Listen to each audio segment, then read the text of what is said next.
Hi, this is Ask Brock. I'm Brock Yorty. This week's question comes from Carl. Brock, what is your go-to mud recipe?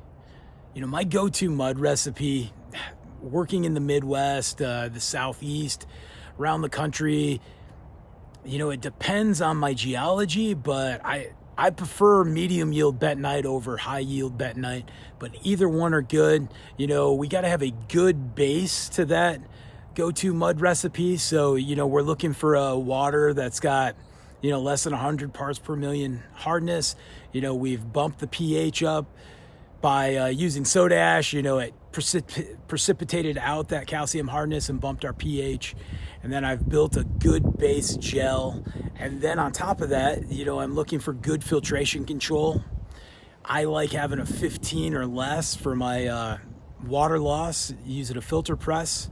And then I want to be ready for my contingencies. If I have reactive soils, I'm able to inhibit, I'm able to control those. If I need something to increase gel strengths to sweep the hole, or maybe I need a lost circulation material that's going to be, critical for us being able to progress through that, fractured zone.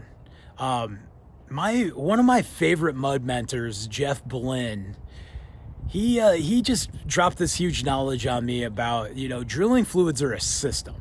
They're one of five, being, your rig's capabilities, the pumps that you have on hand, the driller, and then, what is the job for? The geology, the downhole conditions, and then the drilling fluids. And in reality, we can have 2 or 3 of those that are done really well and 2 that suffer.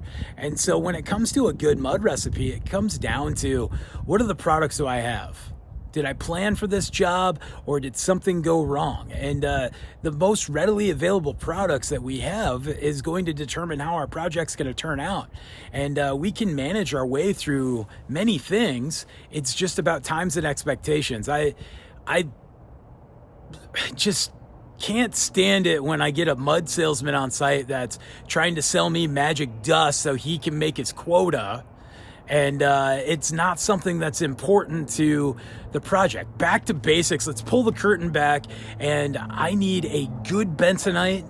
I need good water quality. I need good bentonite. I need good filtration control. And I need good inhibition of those solids. And then I got to be able to rebuild that fluid. If that's with a pre-mixed tank, or more often than not, we're mixing into the active system. And we have to understand how those products are going to react and affect our system, one of 5 of the systems. So, I get a hold of those mud mentors and I talk to them, Jeff Blinn, Ron Peterson, the old school gunslingers that can basically build any recommendation you need with just 2 or 3 products, and then we move from there. And that's what's important in a good go-to mud recipe. Why don't you email me back with what your favorite recipe or what the geology you're most drilling in, and we'll talk about it again in 2021. Cheers.